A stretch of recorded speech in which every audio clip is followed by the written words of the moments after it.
Beni taş yürekli sanma, duruşum, bakışım biraz serttir. Tanımadan bana sitem ettin. Oysa ben insanları sevmekten, ben haktan, ben haklıdan yanayım.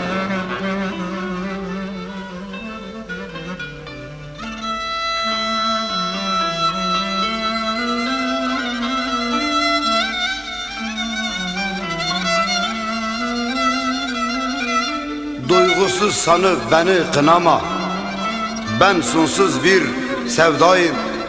Sen beni tanımazsın gülüm. Ben güçlü bir dost olmaktan, mutlu bir dünya yaratmaktan yanayım.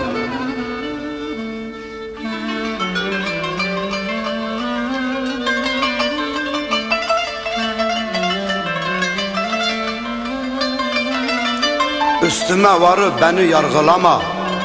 Ben sessiz, batık bir öfkeyim. Ama zorbalık bana göre değil. Ben barut kokan namlulara çiçek takmaktan, ben barıştan, ben özgürlükten yanayım.